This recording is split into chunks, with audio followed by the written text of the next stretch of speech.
93% of the entire global arms market. India जो है, जी। it is one of the largest militaries in the world. Hmm.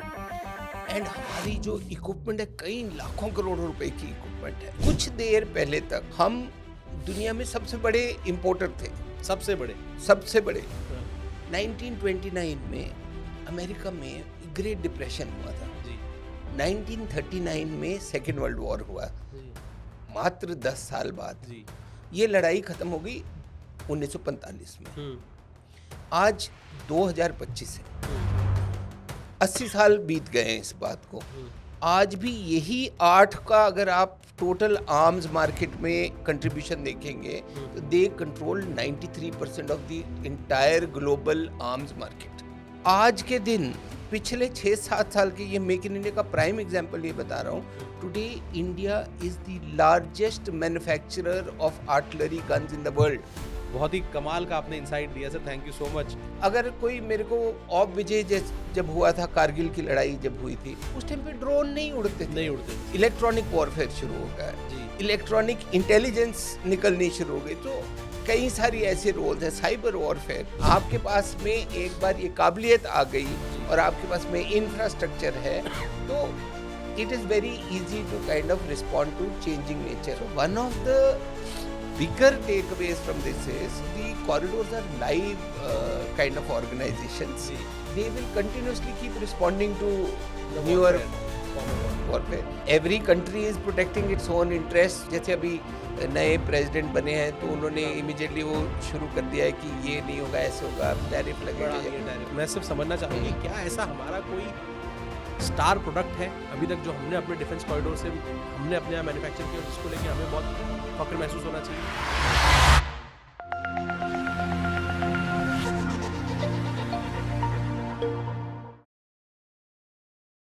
Sir बहुत बहुत स्वागत है आपका जेके सुपर पॉडकास्ट में। बहुत बहुत धन्यवाद अपना समय निकालने के लिए। आपने देश के लिए बहुत कमाल का काम किया, आपने इतने साल डिफेंस में सर्व किया है सर, उसके लिए बहुत बहुत धन्यवाद।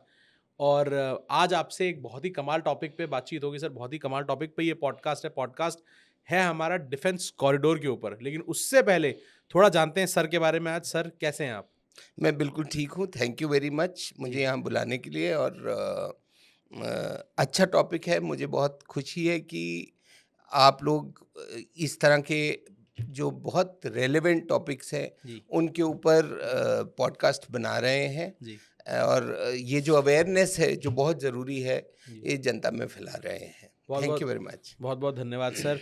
सर थोड़ा पॉडकास्ट में और टॉपिक की तरफ चलने से पहले थोड़ा आपकी यात्रा के बारे में जानते हैं कि आपकी शुरुआत, आपका एसोसिएशन डिफेंस से कब हुआ और क्या माइलस्टोन्स करते करते आप किस पोस्ट से कहाँ और कब रिटायर हुए सर? मैंने अपनी ये जो वर्दी की जो जर्नी है ये 1980 जुलाई से शुरू करी, जब मैं नेशनल डिफेंस एकेडमी खड़गवासला में गया था। जी और फिर उसके बाद मतलब एक बार आप एनडीए ज्वाइन कर लिए तो कैरियर इज़ मोर और लेस अश्योर्ड। सो जी उसके बाद चलते रहे। फिर 1984 में जी 9 जून 1984 जी I was commission into the regiment of artillery. जी तो भारतीय तोपखाना में मेरे को मौका मिला नौकरी का करने का। मेरे को वहाँ पे मेरी पोस्टिंग हुई। और उसके बाद जो है फिर जैसे लाइफ में हमारे कैरियर कोर्सेज वगैरह जैसे होते हैं, आप आगे बढ़ते चले जाते हैं। बस अपने आप चलता रहा सब कुछ, अपनी तरफ से जो बेस्ट कर पाए किया। जी और चलते चलते फिर मैं 2020 तक जो है सर्विस में रहा। वाह, और आखिरी जो मेरे 7-8 साल है जी वो पर्टिकुलरली जो है मैं बोलूँगा कि वो एक बहुत ही यूनिक किस्म से एक्सपीरियंस रहा, बिकॉज़ मैं दिल्ली में पोस्टिंग आ गया था। जी और उसके बाद मैं लगातार यहीं पे मतलब पोस्टेड रहा। जी और वही टाइम है जब ये मेक इन इंडिया कॉरिडोर्स और ये जो डिफेंस का सेक्टर है जो ओपन हो होने रहा लगा था। जी। और luckily I was very much a part of this वाह journey. Sir. So that is it could have been anybody else, but Yes. I was fortunate that I was part of this journey. We were fortunate sir that you were part of it. हाँ। Sir इसको शुरुआत करते हैं, इससे पहले मैं आपसे जानना चाहूँगा कि रेजिमेंट ऑफ आर्टिलरी यानी कि भारतीय तोपखाना क्या है सर, जो लोग नहीं जानते हैं इस बारे में? ओके, जी, तो जो इंडियन आर्मी है वो बहुत बड़ी आर्मी है ठीक एक, बात। और उसमें मोटे तौर पे 9 अलग-अलग विंग्स या जो हिस्सों में बटी हुई है। जी, तो सबसे जो बड़ा जो ऑर्गेनाइजेशन है उसके अंदर, जी, वो है इन्फेंट्री, सबसे बड़ी। सबसे बड़ी, जी, मतलब in terms of numbers and मतलब bulk of the Indian army. जी, तो वो है इन्फेंट्री। इन्फेंट्री को हमने अलग अलग रेजिमेंट्स में बांटा हुआ है, जैसे हुँ, कुमाऊं रेजिमेंट, जी, गोरखा रेजिमेंट वगैरह। जी, बट वो पूरा का पूरा जो एंटिटी है वो इन्फेंट्री मतलब सोल्जर्स। सोल्जर्स। ठीक सर। जी, दूसरे हैं जो कि हम बोलते हैं आर्मर्ड कोर। जी, ये जो है जो टैंक के ऊपर लड़ाई करते हैं, जो पुराने टाइम में घुड़सवार जी, हुआ करते थे, जी, कैवलरी, उसको मतलब उसका जो आज का मॉडर्न वर्ज़न है। वो है ये the tank man, the armoured corps. Okay sir. फिर एक और है जो इन्फेंट्री, जो पैदल ना चल के इन्फेंट्री कॉम्बैट व्हीकल्स के अंदर जाती है, प्रोटेक्टेड जाती है, तो उसको हम अच्छा, बोलते हैं मैकेनाइज्ड इन्फेंट्री। जी, वो तीसरा हिस्सा है। जी, और रेजिमेंट ऑफ आर्टिलरी, जिनके पास बड़ी बड़ी तोपें हैं, जो जी, बेसिकली गोलाबारी करते हैं। जी। एक्चुअली जो आर्टिलरी है वो फर्स्ट पॉइंट ऑफ कांटेक्ट है जब भी हम दुश्मन के साथ मुठभेड़ करते हैं। सर इसमें और टैंक आर्टिलरी में आएगा? नहीं, वो बिल्कुल अलग है। तोप और टैंक में क्या फ़र्क है सर? तोप और टैंक में फ़र्क ये है, 2-3 फ़र्क हैं। जी, सबसे पहला फ़र्क तो ये है कि नॉर्मली आर्टिलरी बहुत एक लॉन्ग रेंज और एक इनडायरेक्ट किस्म का वेपन सिस्टम है। जी, मीन्स आप जहाँ फायर कर रहे हैं, हाँ, आपको जहाँ से फायर कर रहे हैं आपको दिख नहीं रहा है कि आप कहाँ पे फायर कर रहे हैं, क्योंकि अच्छा, आपकी रेंज 25, 30, 40 किलोमीटर तक दूर भी आप होती फायर है। कर सकते हैं। जी, और उसका जो वेट है वो जी, भी काफ़ी है शेल का। जी, लगभग 40-50 केजी का जो एक शेल है वो आप वॉव! 30-40 किलोमीटर दूर डिलीवर कर रहे हैं। जी, अब तो आर्टिलरी में बहुत कुछ आ गया, ब्रह्मोस मिसाइल सिस्टम आ गए, जी, रॉकेट्स आ गए जो मतलब 70-80-100 किलोमीटर तक की भी मार जी। करते हैं। So it is a weapon of non contact hmm, warfare. Hmm, hmm. Tank जो है it is a pure contact warfare and manoeuvre warfare. जी, मतलब आपके पास में फायर पावर भी है और हाँ, आपके पास में मैनूवर भी है। जी, तो आप बेसिकली अपने फायर पावर को जी, मूव करके from a position of advantage deliver कर रहे हैं। अच्छा, but it is a contact जी, वॉरफेयर। 4 हो गए। 4 हो गए। इसके बाद इंजीनियर्स हैं। जी, इंजीनियर्स का लार्जली जो रोल है जी, वो है कि वो अपनी फोर्सेस को जी, मोबिलिटी में मदद करते हैं जी, और दुश्मन के लिए मोबिलिटी को मुश्किल कर डिनाई दें। करते हैं। ठीक, तो जैसे दुश्मन के लिए माइन लगा देंगे, ऑब्स्टिकल क्रिएट कर देंगे, गड्ढे खोद देंगे, अपनी फोर्सेस के लिए ब्रिजेस बनाएंगे, हुँ, हुँ, हुँ, एटसेट्रा। हुँ, सो ये कॉम्बैट इंजीनियर्स है, ये इनका काम है हुँ। इंजीनियर्स का। सर ये बॉर्डर रोड्स ऑर्गनाइज़ेशन इसमें आएगी?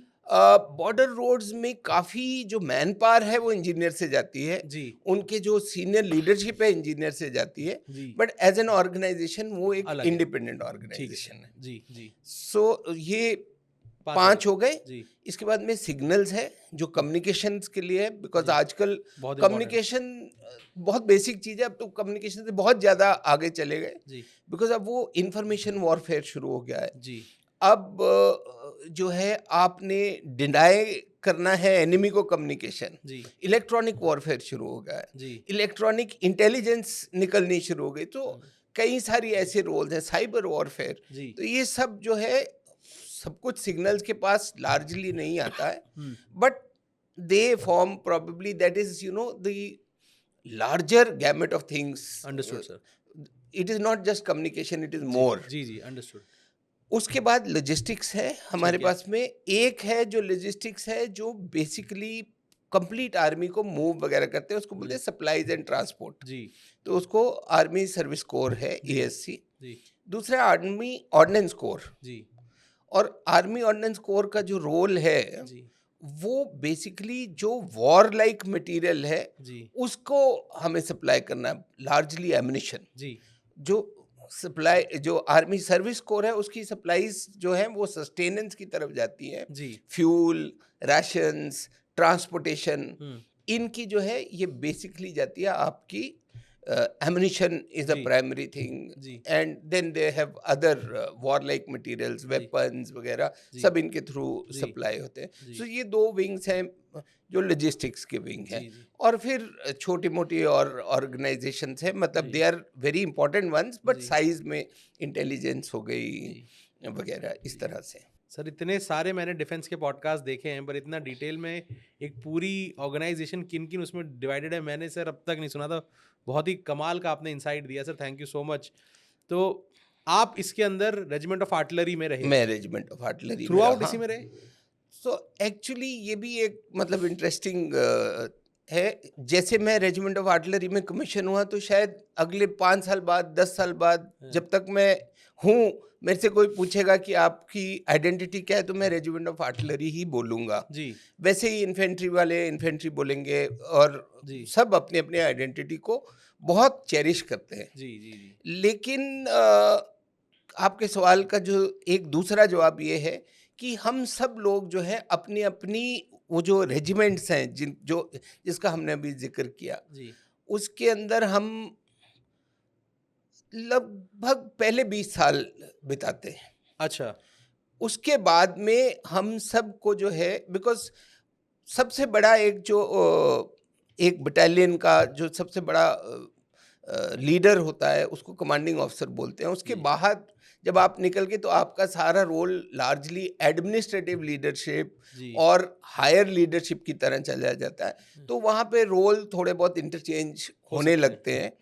फिर आप मतलब वो जो ऑन द गन वाली नहीं करते, आप स्ट्रेटेजिक लेवल पे थिंकिंग विंकिंग में चले जाते हैं. समझ गया सर. तो ये रहेंगे हम हमेशा आर्टिलरी के, लेकिन काम उसके बाद में फिर और तरह के कोर आने आपका लगते हैं. आर्टिलरी है, 20 साल आपका जो सबसे मैक्सिमम हाँ, समय गया वो आर्टिलरी में यस गया, और वो रहेगा. जिसने आपको बनाया, जिसने आपको तैयार किया वो वो आर्टिलरी में, आर्टिलरी माइंडसेट ही आपका रहेगी, आर्टिलरी वो वाला से. हमेशा रहेगी. जी, और मैं भी हमेशा अपने आप को एक गनर ही कहलाऊंगा. जी, जी, जी, जी. सर इतनी कमाल की आपने जो हमको डिस्क्रिप्शन दिया आर्मी के बारे में, इतनी बड़ी आर्मी, इतनी चीजें यूज होती हैं, इतना कुछ, इतना मैन्युफैक्चरिंग का काम है सर. इसी से शायद इसी को मीट करने के लिए शायद जन्म हुआ डिफेंस कॉरिडोर का, सही कह रहा हूँ सर? कुछ सो एक्चुअली जो आपका पॉडकास्ट है उसको मैं आपको रिक्वेस्ट करूंगा थोड़ा सा उसको एक्सपैंड कीजिए, बिकॉज डिफेंस कॉरिडोर जी, is one of the means. लेकिन जी, जो अल्टीमेट इशू है विच हैज ड्रिवन दिस जी, इज कि हमें इंपोर्ट कैसे रोकना है और इंडिया में मिलिट्री इंडस्ट्रियल कॉम्प्लेक्स कैसे पैदा करना तैयार है. करने. जी, तो उसके लिए क्या क्या इनेबलिंग चीजें करनी है, जी, वो सब इनेबलर्स में defence corridor is one of the major enablers. अच्छा. तो थोड़ा सा हमें मतलब पीछे हट के मेक इन इंडिया के लेंस से देखना. मेक इन इंडिया के लेंस से देखेंगे जी, तो उसमें एक इम्पॉर्टेंट फैसेट डिफेंस कॉरिडोर जी, आएगा. कमाल सर. तो बेसिकली इंपोर्ट को खत्म करना है, सेल्फ रिलायंट ज्यादा होना है, अपने आप पे आत्मनिर्भरता बढ़े, मेक इन इंडिया हो करेक्ट. सके, इसके लिए डिफेंस यस. कॉरिडोर के कॉन्सेप्ट की शुरुआत हुई. हाँ जी. सर आपने इस कॉन्सेप्ट के बारे में पहला कहाँ सुना, कैसे ये कॉन्सेप्ट डेवलप हुआ, आपकी यात्रा में कैसे जुड़ा, इस बारे में आप. ओके. जी, तो मैं फिर से मतलब इसको थोड़ा सा अगेन राउंड अबाउट वे से आपको बिल्कुल इसका बिल्कुल जवाब सर, मजा दूंगा उसी का है. कि देखिए ऐसा है, इंडिया जो है इसकी बहुत बड़ी आर्मी है, स्टैंडिंग आर्मी, और बहुत एक्टिव आर्मी है. जी, Army, actually military, I am using army because I am more familiar with that word. Understood, But sir. when I say army, I mean military. हाँ, And I'll be a little more conscious that I will say military. Ji, So it is one of the largest militaries in the world. Hmm, And हमारी जो equipment है कई लाखों करोड़ों रुपए की equipment है. हम्म, और कुछ देर पहले तक हम दुनिया में सबसे बड़े इंपोर्टर थे. सबसे बड़े. सबसे बड़े. हाँ, we were importing almost everything. मैं थोड़ा पीछे बिल्कुल जाके सर, बिल्कुल, वो जितना बना पीछे रहा हो सके हूँ. सर. जी, 1929 में अमेरिका में ग्रेट डिप्रेशन हुआ था. जी, आपको मालूम है वो ब्लैक फ्राइडे, और उस टाइम पे लोगों ने मतलब बहुत सारे लोगों ने तो कूद के जान दे दी. सब कुछ मतलब कागज हो गया. Economy just went kind of crashing. जी, स्टॉक मार्केट्स पूरे तबाह हो गए वगैरह. That was 1929. जी, 1939 में सेकेंड वर्ल्ड वॉर हुआ, जी, मात्र 10 साल बाद. जी, उस टाइम पे जो प्रिंसिपल प्लेयर्स थे उस वर्ल्ड वॉर में, हम्म, जो कि लास्ट बिग ग्लोबल लेवल का मतलब था. वर्ल्ड वॉर था, जी, उसमें जो मेजर प्लेयर्स थे वो एक तरफ तो रशिया, यूनाइटेड स्टेट्स, यूके और फ्रांस थे। चाइना को भी, बिकॉज जापान के साथ चाइना की वो थी, तो मैं उसको भी उस पाले में डाल रहा हूँ, तो it was not so active. दूसरी तरफ जापान, इटली और जर्मनी थे, ये आपस में लड़ रहे थे जी। अब ये 8 लोगों को ये लड़ाई खत्म हो गई 1945 में। आज 2025 है, 80 साल बीत गए हैं इस बात को। आज भी यही 8 का अगर आप टोटल आर्म्स मार्केट में कंट्रीब्यूशन देखेंगे तो they control 93% of the entire global arms market. 93% of the entire global arms market. And this figure is huge, it is humongous. So what I am trying to say is कि जो America ने, जो Russia ने उस time पे military industrial complex पैदा किया, जो कैपेबिलिटीज बिठाई, उनका फल वो आज 80 साल बाद भी they are taking the advantage of that. Of course, they have to continuously keep evolving to the situation, but वो लीडरशिप जो एक बार मिल गई, जो फर्स्ट मूवर है, उससे वो आज तक प्राइमेसी में घूम रहे हैं। जी। तो ये सिर्फ मैं ये बताने के लिए आपको बता रहा हूँ कि मिलिट्री, अपना खुद का मिलिट्री इंडस्ट्रियल कॉम्प्लेक्स होने का कितना बड़ा एडवांटेज है आपको। जी। 3 मोटी चीज इसमें से निकलती है। पहली चीज जो क्लियरली निकलती है कि ये एक लॉन्ग टर्म की गेम बन जाती है। बिल्कुल। पर उससे भी पहले एक और भी इंपॉर्टेंट चीज निकलती है, आप किसी के ऊपर मोहताज नहीं रहते। You are totally, you know, strategic autonomy आपको मिल जाती है। आप, you are not dependent for anything. और जब आप डिपेंडेंट नहीं है तो आप बड़ी कॉन्फिडेंटली अपने बाकी डिप्लोमेटिक और वो सब जितने भी आपने करना है ग्लोबली, जिस तरीके से स्टेट क्राफ्ट आप कर सकते हैं। अब आपको कोई डोमिनेट या मैनिपुलेट नहीं कर सकता, आप नहीं कर सकते, मजबूर नहीं कर सकता, मजबूर नहीं कर सकता है। तो ये सेकंड इशू है which actually is should have been the first. और तीसरी चीज क्या है कि आप सब जितने हमारे देश में लोग मेहनत कर रहे हैं और इस देश की जीडीपी के लिए कुछ पैदा कर रहे हैं, उसमें से कुछ हिस्सा निकाल के हम किसी दूसरे को दे रहे हैं। उसकी जीडीपी में मतलब वो कंट्रीब्यूशन सम परसेंटेज जा रहा है, क्योंकि हम उससे हथियार खरीद रहे हैं या एमुनिशन खरीद रहे हैं। बिल्कुल सर। अब अगर हम अपना कॉम्प्लेक्स तैयार करते हैं, पहली बात तो ये रुक जाएगा जी। एंड दूसरी चीज है, हम दूसरों की इकोनॉमीज में से जीडीपी में से मतलब जो हमारी जीडीपी उसमें एक्सटर्नल इनपुट्स जुड़नी शुरू हो जाएंगी। So this is the whole concept of why we should become very very self reliant in this. Sir ये बताइएगा, मैं सही कह रहा हूँ कि नहीं कह रहा हूँ कि दुनिया में सबसे बड़ा इंपोर्टर होना आर्म्स, एम्युनिशंस और इनका, ये कोई बहुत अच्छी बात नहीं है? You are right. प्रिंसिपली अगर बिल्कुल हम at the face of it देखें तो आपकी स्टेटमेंट में मेरे को कोई आई मीन त्रुटि नहीं दिखती है जी। लेकिन यू सी बहुत सारी रीजंस होते हैं। एब्सोल्युटली सर, एब्सोल्युटली जी। स्केल चाहिए, टेक्नोलॉजी की थ्रेशोल्ड चाहिए। आप जिस जगह पे काम कर रहे हैं आपके पास में प्रोबेबली उस टाइम पे उतनी कैपेसिटी नहीं है टैलेंट अट्रैक्ट करने की। आपकी जो एक्सटर्नल सिचुएशन ऐसी है कि you are constantly trying to just manage situations, but धीरे और नेचुरली एक थोड़ा सा coercive, I use the word coercive in another interview also, but मतलब एक थोड़ी मजबूत स्टीयरिंग चाहिए एक डायरेक्शन में, तभी, अदरवाइज फिर वो वैसे ही फैलता चले जाता है काम। ये सारे दोष, ये जितने भी सारे देश हैं, इन्होंने पूरी कोशिश की होगी कि आप बन ना पाए यहाँ पे। यस, ये भी पूरी कोशिश करते होंगे। नहीं, आज भी ये दिक्कत रहेगी जी। और ये अभी भी जैसे हॉकी स्टिक होती है, तो हम ये कुछ जो ग्राफ ग्रूफ करते हैं लोग जो IIM वगैरह से पढ़ते हैं, स्टैटिस्टिशियंस और ये सब, वो hockey stick pattern of growth बोलते हैं। मतलब वो पहले थोड़ा सा गिरेगा, फिर एकदम से तेजी से उभरेगा। अब मान लीजिए मैं यहाँ पे हिंदुस्तान में एक राइफल की फैक्ट्री लगा लेता हूँ।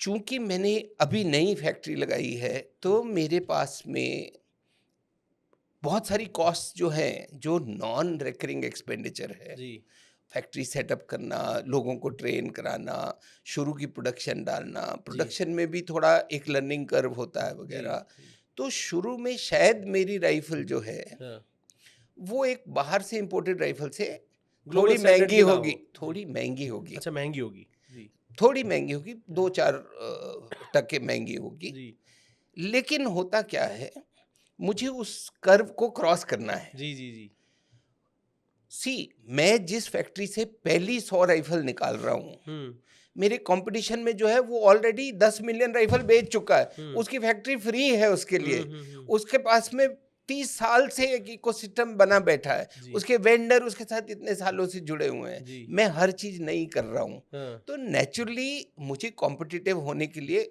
समय थोड़ा बहुत लगेगा सपोर्ट चाहिए होगा। लेकिन अगर हम सब मिल के हम्म जुट जाए, इसलिए मैंने बोला थोड़ी फर्म स्टीयरिंग एक डायरेक्शन में चाहिए होती है, जी हम सबको कंधे से कंधा मिला के सपोर्ट करना होता है ये मेक इन इंडिया को। जी पर जैसे ही हम ये करने लगते हैं, हम्म बहुत जल्दी वी के cross over this little bit of a hurdle, beautiful sir हाँ and thereafter then you are there, you are on the high table जी with everybody else, जी which we are अभी इस साल में, जी अभी 2 महीने तो क्लियरली बाकी हैं, और काफी धंधा जो है वो आखिरी 2 महीने में ही काफी सारे एक्सेलरेट कंट्रैक्ट करता है एक्सेलरेट होता है। जी तो अभी हमारा मेरे ख्याल 18,000 करोड़ के करीब एक्सपोर्ट ऑलरेडी हो चुका है इस साल में, 18,000 करोड़ का हम एक्सपोर्ट दूसरे देशों को कर एक्सपोर्ट चुके कर चुके हैं हैं। जी सबसे ज्यादा हाँ, हमसे कौन खरीदता है सर देखिए हमने कुछ तो ऐसे भी एक्सपोर्ट किए हैं जो शायद प्रॉब्ली पॉडकास्ट वगैरह में अभी नहीं बताना वो सर सकते। ऐसी कोई भी बात क्योंकि मैं डिफेंस हाँ, के पॉडकास्ट में हूं, ऐसी कोई भी बात जो मैं आपसे पूछूं हाँ, बिल्कुल। जो आपको नहीं बतानी हो प्लीज मुझे रोक दीजिएगा हाँ, क्योंकि मुझे अंदाजा नहीं कि क्या पब्लिक फोरम पे है और क्या हाँ, पब्लिक फोरम पे बट नहीं है जी यस ये है, दीज आर पब्लिश्ड फिगर्स। जी हम जो है, in fact I must tell you this, hmm, कि जो मिनिस्ट्री ऑफ डिफेंस है जी उसने एक डैशबोर्ड बना के रखा हुआ है। जी एक्सपोर्ट्स, जो टेक्नोलॉजी के कुछ चैलेंजेस वगैरह डालते हैं, कॉरिडोर में कैसी इन्वेस्टमेंट आ रही है, क्या हो रहा है, and that dashboard is updated every week. Hmm इतने करंट उसमें अपडेशंस हैं, जी और इतना क्लोजली मॉनिटर कर रहे हैं इस चीज को। वाह sir so that is something that I want people to have a look at, and you जी will realize we are doing very well. जी जी जी सर कमाल sir So that is the point that I wanted to make about the Make in India. वाह sir अब जब आप make in India करते हैं, तो मेक इन इंडिया के अंदर आप लोकल मैन्युफैक्चर नहीं कर रहे हैं, जी आपको उससे गहराई में जाना है। जी लेकिन वो भी सरकार ने एक बहुत ही हम्म, अच्छे और जिसको मैं बोलता हूँ ना, एक graduated cogent very well thought out तरीके से रोल आउट किया। जी तो अगर आप देखिए पहले 3-4 साल जो थे, सर मैं ये सवाल पूछूंगा एक बार ही हाँ, आप अभी हमने डिफेंस कॉरिडोर के कॉन्सेप्ट को समझा मैंने डिफेंस कॉरिडोर को डिफेंस कॉरिडोर समझा लेकिन आपने बताया कि ये मेक इन इंडिया का एक बहुत तगड़ा इनिशिएटिव है इस तरह से इससे देश को किस तरह फायदा हो रहा है इस कॉन्सेप्ट को अब हम मोटा मोटी एक तौर पे समझ चुके हैं अब हम समझेंगे सर कि इस कॉन्सेप्ट को अप्लाई कहाँ से किया गया कब इसकी शुरुआत हुई देश में पहले एक्चुअल स्टेप्स क्या हुए सर इसको करने के लिए बेसिकली डिफेंस कॉरिडोर का कॉन्सेप्ट क्या है। जी देखिए जब भी आप कुछ बनाते हैं, जी तो आपको खास करके डिफेंस में बहुत हाई टेक्नोलॉजी और हाई प्रिसीजन और वेरी हाई इंजीनियरिंग, इस तरह का, मतलब उसके अंदर कोई स्कोप नहीं है क्वालिटी किसी भी तरह Compromise से का। कॉम्प्रोमाइज का। जी तो जो भी आप बनाएंगे, it has to be robust, it has to last very long, जी it has to be, it has to be 100% assurance। जी आप फेस ऑफ एनिमी में इक्विपमेंट फेलियर नहीं झेल ही नहीं सकते झेल नहीं टॉलरेट ही सकते। नहीं कर सकते सो जब इतनी हाई डिग्री ऑफ क्वालिटी चाहिए आपको, जी तो you need to have very good systems in place for inspections, for certifications, for evaluations, etc. जी सर आप बता रहे थे किस तरह से ये डिफेंस कॉरिडोर बनाने के लिए क्योंकि यहाँ पे स्कोप नहीं है बिल्कुल भी ऑन द फेस ऑफ आप किसी वॉर में कहीं पे भी आपकी क्वालिटी से कॉम्प्रोमाइज नहीं हो सकता तो किस तरह से हमें ग्लोबल लेवल पे एक स्टैंडर्ड को मीट करना पड़ता है इस बारे में आप बता रहे थे सर। हाँ, सो जब आप, एक तो ये बात है कि आपको एक बहुत हाई क्वालिटी का प्रोडक्ट चाहिए। जी दूसरी चीज ये है कि आपको अगर ग्लोबली कमर्शियली compete करना है जी, तो आपको कॉस्ट में बहुत सारी एफिशिएंसीज चाहिए। ठीक बात। तो जब भी कोई डिफेंस का प्रोडक्ट बनता है, हुँ, जो मैं आपको बता रहा था कि कितनी भी बड़ी कोई आर्मी हो दुनिया में, हुँ, उसकी एक फाइनाइट रिक्वायरमेंट होती है। जी, भाई किसी आर्मी को 300 टैंक चाहिए, किसी को 3000 चाहिए, जी, किसी को 10,000 चाहिए होंगे, जी, बट वो 10,000 भी एक फाइनाइट नंबर है। जी, तो जब आप इमेजिन कीजिए अगर 10,000 टैंक भी किसी की डिमांड हो, हुँ, तो उस पर्टिकुलर के लिए अगर उसके अंदर कोई आइटम लगती है, कोई स्प्रिंग लगता है या कोई स्क्रूज लगते हैं या कुछ, म, मैं बहुत बेसिक तरीके जी, से समझ गया समझाने सर। की बिल्कुल, कोशिश बिल्कुल कर समझ रहा रहा हूँ हूँ। सर। हाँ, तो वो जो है, अगर वो केवल उस टैंक के लिए हम एक यूनिट लगाएं कि वो स्क्रू बना रही है या वो ये बना रही है, स्प्रिंग बना रही है, जी, तो उसकी कीमत बहुत ज़्यादा हो जाएगी उस कॉस्ट टैंक की। इफेक्टिव नहीं तो वो रहेगा। हम कॉस्ट इफेक्टिव नहीं रहेगा। जी, तो हमें जो पहले तो कुछ स्टैंडर्डाइज्ड फॉर्मेट्स इस्तेमाल करने पड़ते हैं जी, जो कि सिविल में इजीली अवेलेबल होते हैं, जी, बट उनको we have to make sure जी, कि वो जो भी बंदे हमें वो इनपुट्स दे रहे हैं, हुँ, वो लोग जो है वो सर्टिफाइड होने चाहिए और उनकी एश्योरेंस जो है वो मेरे पास गारंटीड आनी चाहिए, जी, विच मीन्स मैं कॉन्स्टेंटली उनके प्रोसेसेस को भी ऑडिट करता रहूंगा। ठीक बात है। तो 3 पॉइंट प्रोबेबली मैं थोड़ा सा मिक्सअप हो गया, नहीं, बट नहीं, मैं बिल्कुल, आपको बिल्कुल बता बताइए रहा सर। हूँ जी, 3 पॉइंट रहेंगे। जी, पहला पॉइंट ये रहेगा कि एक कोई भी जो इक्विपमेंट बनाता है या प्लेटफॉर्म बनाता है, उसको अपने नीचे कुछ हजार सब वेंडर चाहिए होते हैं बिल्कुल, जो ठीक बात उसको है। स्केल और इकोनॉमी देंगे जी, और प्लस उसको कॉस्ट कॉम्पिटिटिव बनाएंगे। ठीक है।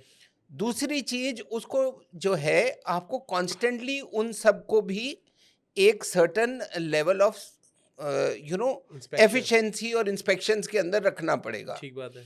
तीसरी बात, ये सब अगर एक जगह नज़दीक आपस में होंगे, जी, तो आपकी ट्रांसपोर्टेशन, वेयर हाउसिंग की कॉस्ट एकदम से कम हो जाएंगी। तो जी, आपका एंड प्रोडक्ट जो है, जी, वो ग्लोबली कॉम्पिटिटिव हो जाएगा। जी। वो कम कीमत में आप उसको प्रोड्यूस कर सकते हैं। मतलब स्क्रैच से लेके फाइनल प्रोडक्ट तक सब कुछ एक अगर इकोसिस्टम एक में जगह सिस्टम इकोसिस्टम में बन रहेगा। जाए, जी, अच्छा, ये तो उसकी ऑडिटिंग भी आसान हो जाएगी, सब कुछ सब कुछ होगा, आसान हो जाएगा। टेस्टिंग भी आसान हो जाएगी अगर सब कुछ 8, 10, 20, 100 जी, किलोमीटर के अंदर हो जाए। जी, अब मान लीजिए अगर हम कुछ बनाते हैं जी, जिसमें उसका चंद हिस्सा बनता है बैंगलोर में, ठीक बात। कुछ और बनता है लखनऊ में, कुछ और बनता है गुवाहाटी में, जी, तो जब तक, और वो फाइनल असेंबली बॉम्बे में हो रही है, तो हुँ। जब तक ये सब इकट्ठा होके वहां आएगा, तो look at the cost that come समय इन, भी ज़्यादा और कॉस्ट भी ज़्यादा। कॉस्ट भी ज्यादा। जी, तो उस सारी चीज को करने के लिए जोग्राफिकली कंटिगुअस एरियाज जो है, जी, उनको कॉरिडोर्स में नियुक्त किया गया है। ठीक बात है।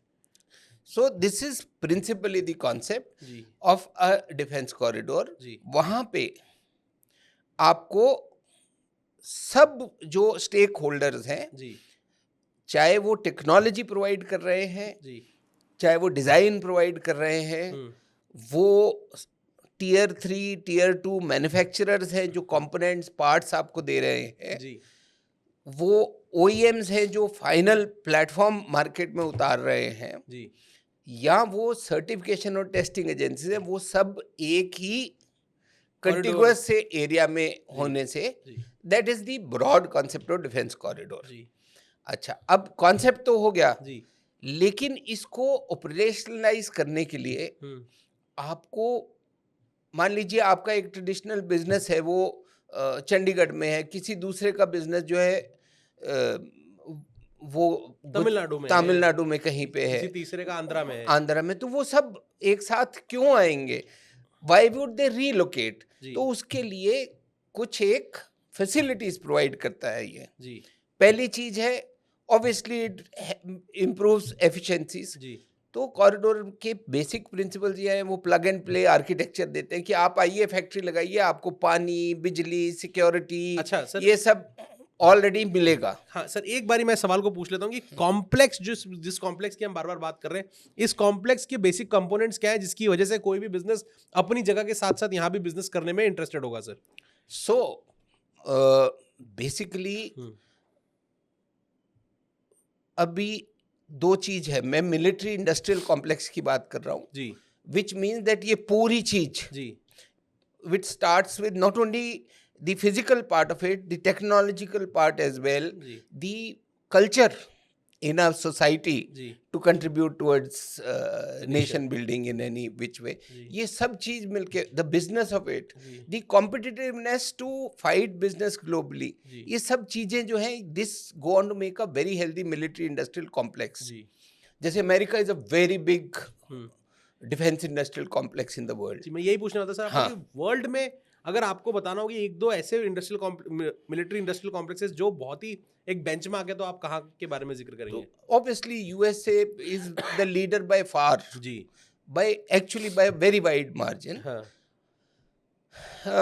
चाइना है लेकिन वो अपनी बड़ी प्री डिफाइंड जोग्राफीज में काम कर रहा है. जी इट इज नॉट उसकी एक्सेप्टेंस ग्लोबली उस स्केल और लेवल पे नहीं है. अच्छा So it is only going to places where it is able to kind of make inroads on other parameters and considerations. Understood Or France is a big industrial complex. Germany is doing well. UK at one time was good. So ये है Russia. So इन्होंने मतलब अपनी छाप जो है as far as military grade equipment is concerned जी दुनिया पे छोड़ रखी है. जी तो ये है. अब ऐसा मौका आ रहा है कि धीरे धीरे धीरे ये छवि जो है भारत की ये बदली करी है. और पिछले कुछ सालों में बहुत जिसको बोलते हैं aggressively aggressive may not be the right word but yes purposefully अच्छा ये चेंज लाया गया है जी जिससे अब we are almost going to be there. जी और क्योंकि हम बहुत दरवाजे पे अब खटखटा रहे हैं तो this is a good opportunity कि इस तरह की चीज सबको पता चले. They become part of this, they absolutely encourage this. जी and I have no doubt जिस तरह के टारगेट्स गवर्नमेंट ने रखे, यस आई सेड वो थोड़ा सा हम्प है जो क्रॉस करना है. जी वो जैसे ही और हो रहा है वो काफी जगह पे हो भी रहा है. जी तो हम जो है actually we will exceed those targets. I am very confident we will exceed well before the stipulated time frame. For example जो आर्टिलरी गन थी, ये गन जो है हम रशिया से इंपोर्ट करते थे और हमने एक अपनी इंडियन फील्ड गन भी बनाई थी. जी but generally beyond a certain level और एक उसके हम बाहर से ही हमारी जी इन्वेंट्री थी वो बाहर से आई हुई थी जी काफ़ी सारी. बोफोर्स का आपने नाम सुना बिल्कुल होगा, सुना है सर. वो स्वीडन से आई थी जी. वगैरह. आज के दिन पिछले 6-7 साल के ये मेक इन इंडिया का प्राइम एग्जांपल ये बता रहा हूँ.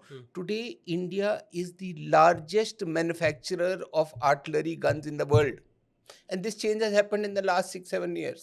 हम भी अपनी यूज करते हैं हम अपनी एक्सपोर्ट कर रहे हैं जी और इंडियन आर्मी में भी इंडक्ट कर रहे हैं. जी जी बट द फैक्ट इज कि as I speak to you we are the largest manufacturer of guns in the world. जी और भारत फोर्ज कंपनी जो है जी उसने और टाटाज ने जी दोनों ने मिलके गन बनाई. डीआरडीओ की थोड़ी हेल्प से हेल्प मतलब उनकी टेक्नोलॉजी थी, जी बाकी इंजीनियरिंग वगैरह हुई. और आज जो है भारत फोर्ज महीने में 6 गन बना रही है. जबकि जब मैं शुरू में इस फील्ड में आया था तो हम कैलकुलेट कैसे करते थे कि हमें 600 गन चाहिए, हमें 12 साल लगेंगे 600 गन अपनी मिलिट्री में लाने के लिए. जी ये मैं 10-12 साल पुरानी बात कर रहा हूँ. जी क्यों लगेंगे 10-12 साल? जी बिकॉज ग्लोबल कैपेसिटी जो है वो 50 गन मंथ पर एनम की है. Global capacity sir 50 gun per annum global capacity पूरी दुनिया की लगा के. जी ये एक्चुअल डिस्कशन हुई है हमारी, जी, मींस जी. लूज डिस्कशन जैसे जी, बोलते हैं, जी but it's a point of discussion. जी और वहां से यहाँ पे एक ही कंपनी 50 गन जो है 3 महीने में या 4 महीने में निकाल देती है. Wow So this is the change that this has brought about, जी, which is something, we all need to be very proud of. We are sir. So coming back to your point, अब इन सबको एक जगह पे रखना ताकि we are uh, also very very cost and quality competitive ji, in the world, and we are able to capture not only our own markets but also markets in different geographies. तो उसके लिए corridors is a very good place to be in. Brilliant sir.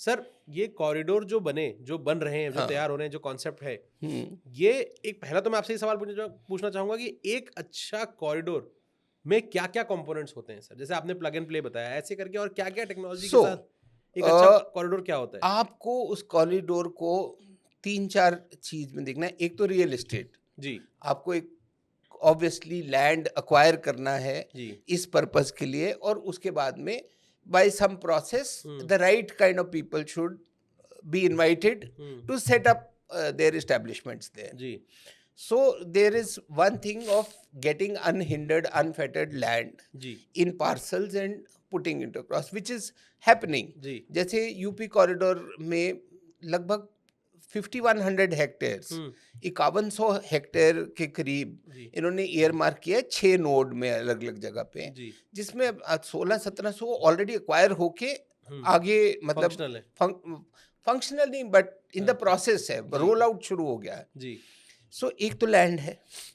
दूसरी चीज है कि आपको वहाँ पे जो है फैसिलिटी देनी है, जो हमने बताया कि ऑब्वियसली अगर आपको डेडिकेटेड efficiency- इलेक्ट्रिसिटी देनी है आपको। वो सब कुछ होना चाहिए, जी, सिक्योरिटी होनी चाहिए, आपकी पावर वाटर जो भी रिक्वायरमेंट है इंडस्ट्री को वो सब जी। होनी चाहिए. जी, तीसरी चीज जो मतलब बहुत again very interesting this one is कि यूपी ने डिफेंस कॉरिडोर को एक उनके ऑलरेडी रोलिंग आउट प्रोजेक्ट के ऊपर जो है राइड किया है ब्यूटिफुली. जी, सो यूपी की जो डिपार्टमेंट है जो डिफेंस कॉरिडोर कर रही है उसका नाम है UPEIDA, okay, which means the UP Expressways and Industrial Development Authority. अच्छा, So actually the biggest plus USP of that is that UP's got very जिसको बोलते हैं ना heavy duty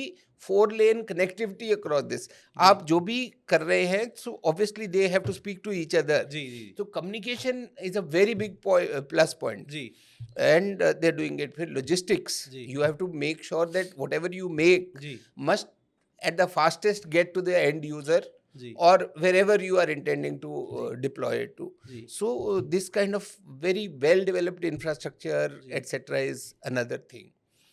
Then as I said we have to cross that hockey stick ji, thing. जी, तो उसके लिए we need to make sure that there is some incentivization for people to move in. जी, Incentivization can be tax break दे दिया आपने, जी, बिल्कुल, या Subsidies. आपने कुछ सब्सिडी दे दी, या आप जो है मतलब एक इंटरनल वो है जैसे हम कुछ अगर बाहर से लाते हैं या उसको इंडिजिनाइज करते हैं तो एक ऑफसेट वॉफसेट कुछ कॉन्सेप्ट होता है, वो शायद बाद में हम किसी उसमें डिस्कस कर पाएंगे. जी, जी, बिल्कुल, तो उसमें आप मल्टीप्लायर दे दीजिए. देखिए अगर आपको 100 रुपए का ऑफसेट करना है, अगर आप इस जगह पे लगाएंगे जी, तो आप 80 का करेंगे तो हम 100 मान लेंगे या जी, कुछ. जी. So some multipliers are given like that.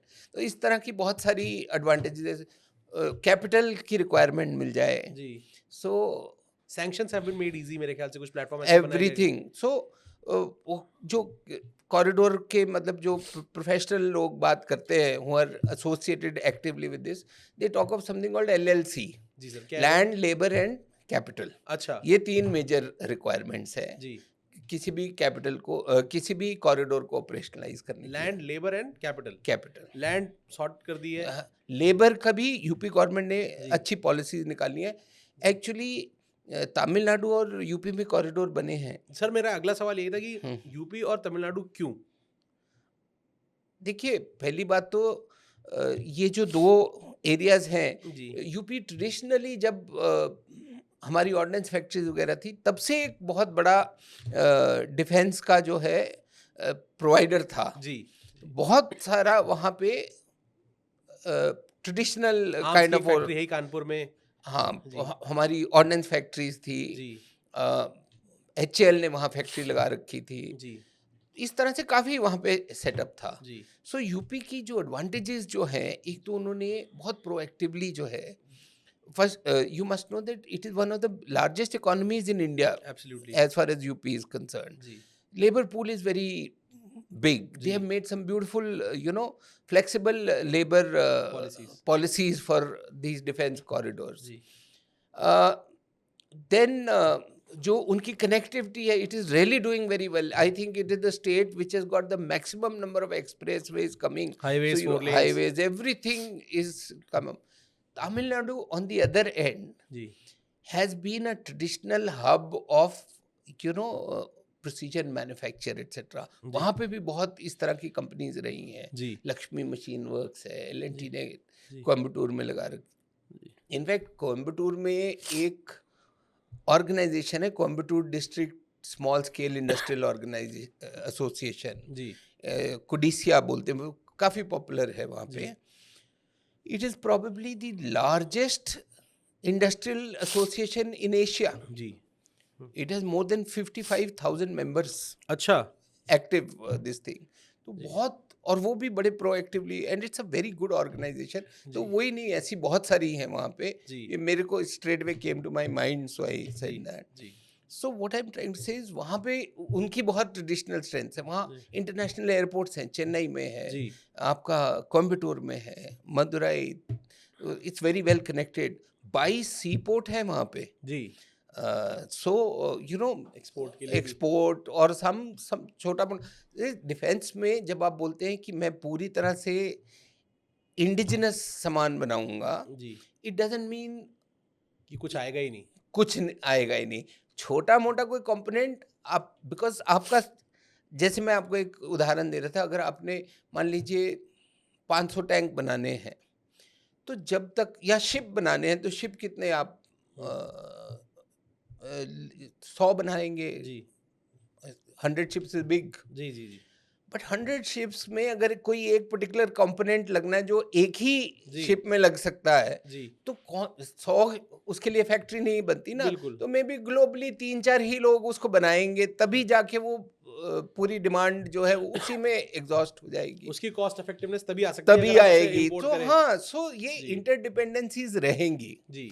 So one of the bigger takeaways from this is कि एक तो आप प्रोडक्ट बनाए, जैसे मैंने आपको एग्जांपल दिया कि हम गन बना के बाहर बेच रहे हैं या हम मिसाइल बना के बाहर बेच रहे हैं. दी अदर थिंग इज कि भाई दुनिया में कोई मिसाइल बन रही है या कोई रडार बन रहा है, तो उसके कुछ कंपोनेंट हम बनाने शुरू कर दें जो कि हम ग्लोबल सप्लाई चेन में कनेक्ट होते जाए अपने आप जल्दी जल्दी. बिल्कुल बिल्कुल. सो वो सब के लिए ये पोर्ट और ये connectivities, whether it is internal connectivities और external connectivities, they are very important. जी. So this is what it is.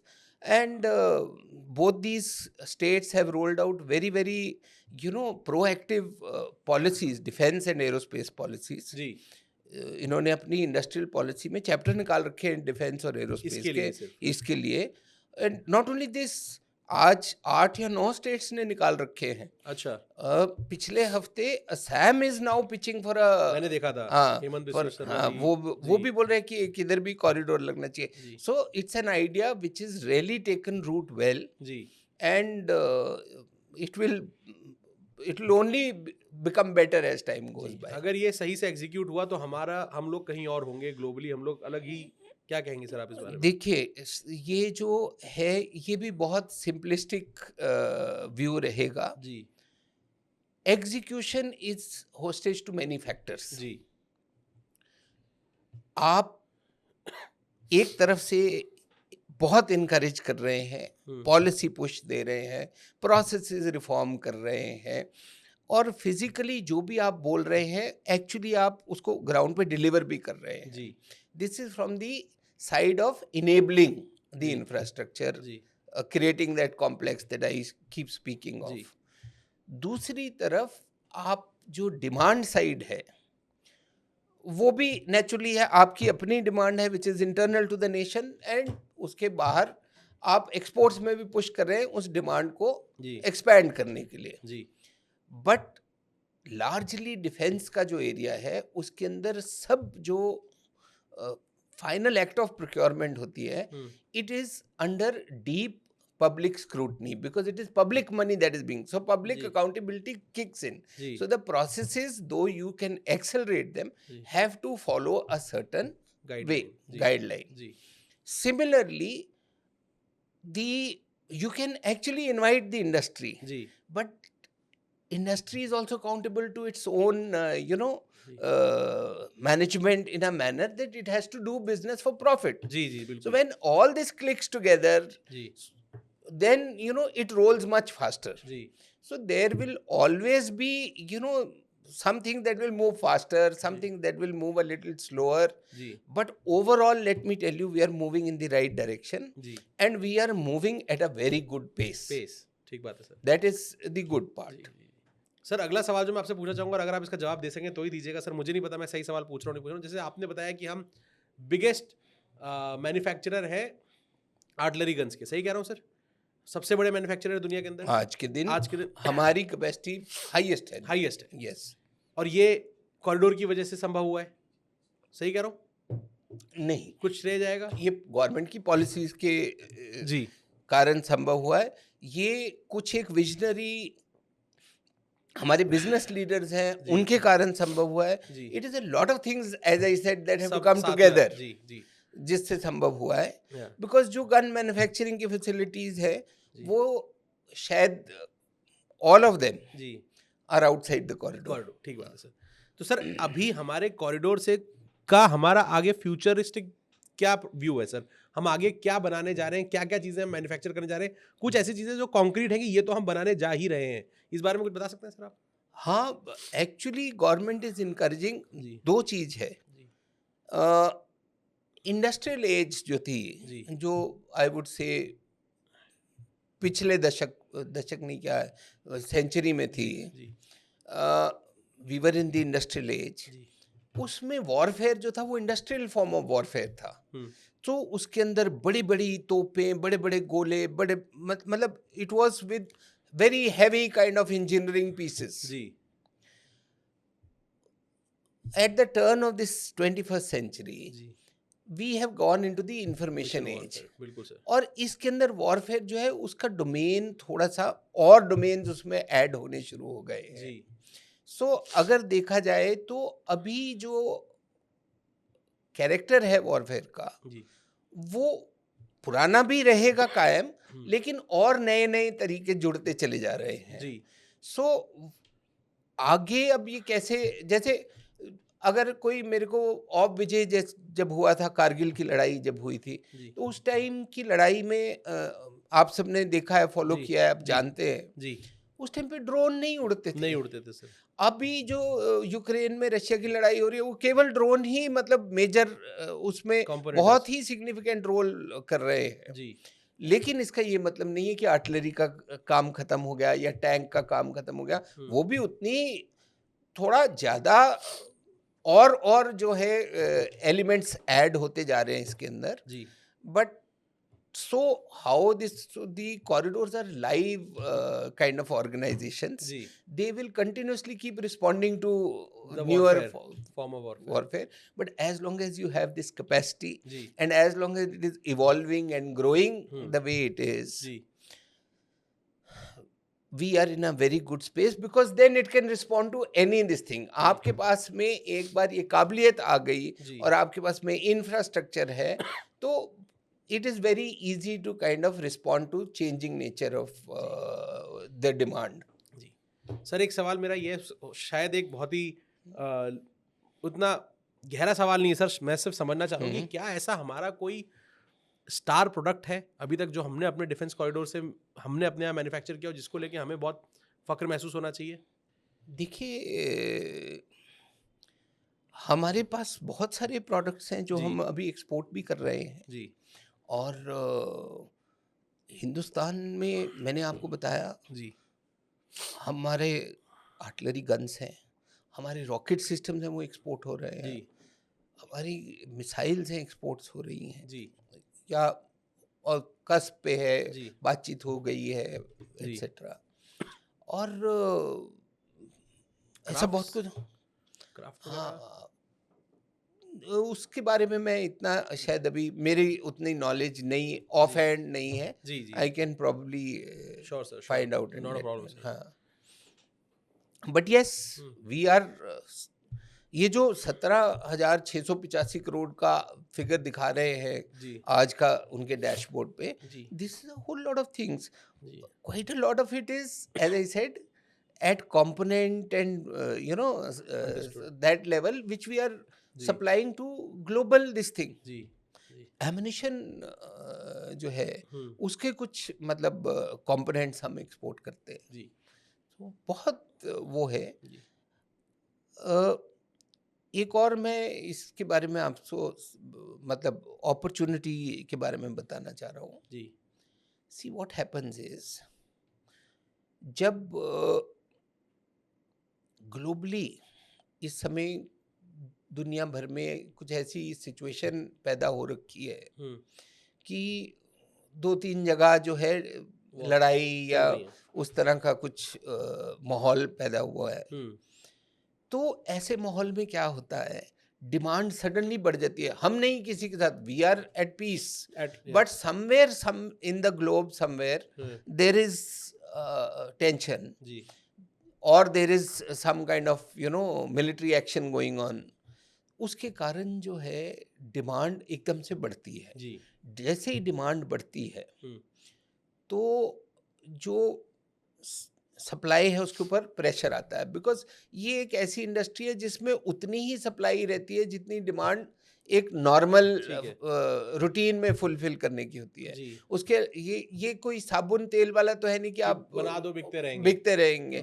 It is done purely based on जी कंट्रेक्चुअल ठीक है डिमांड्स. जी I see a lot of companies which have taken up orders, global companies, not even in India, which have taken up orders, और अब जो है जिस cost या प्राइस पॉइंट पे उन्होंने कंट्रैक्ट्स उठाए हुए हैं, चूंकि एकदम से इधर उधर लड़ाइयाँ शुरू हो गई, ये हो गया, तो वो अब उस प्राइस पॉइंट पे उनको इनपुट नहीं मिल पा रही है. अच्छा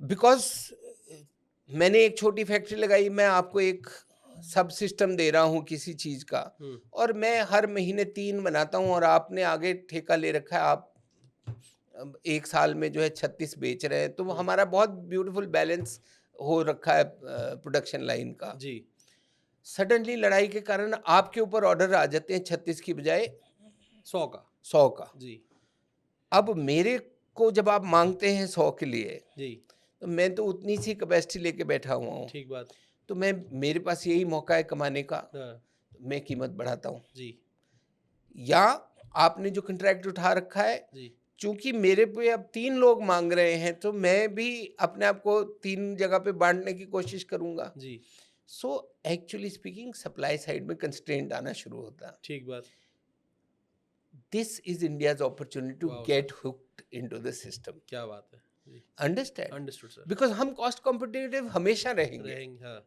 जी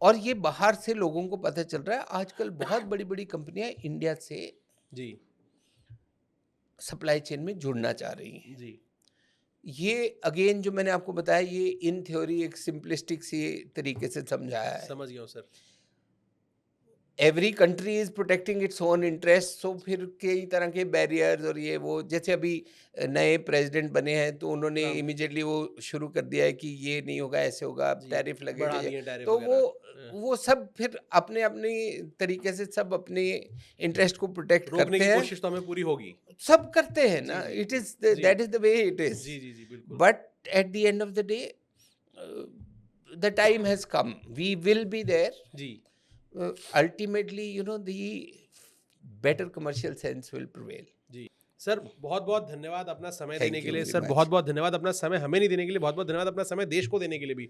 बहुत बहुत धन्यवाद Thank ऐसी you. सर्विसेज देने के लिए. बहुत बहुत धन्यवाद जनता को इस तरह की नॉलेज देने के लिए, ये सब समझाने के लिए कि डिफेंस कॉरिडोर कितनी इंपॉर्टेंट चीज़ है, और जनता को ये समझाने के लिए कि अगर हम इसका पार्ट बने तो हम कहाँ से कहाँ पहुँच सकते हैं सर। यस, तो सर बहुत बहुत धन्यवाद अपना समय निकालने के लिए, जेके सुपर पॉडकास्ट पे आने के लिए। Thank you so much sir. Thank you very much, जी thank you for you know being hosting me for this show. Sir, it was Thank you. Completely our pleasure sir. Thank you Thank you. Sir, thank you.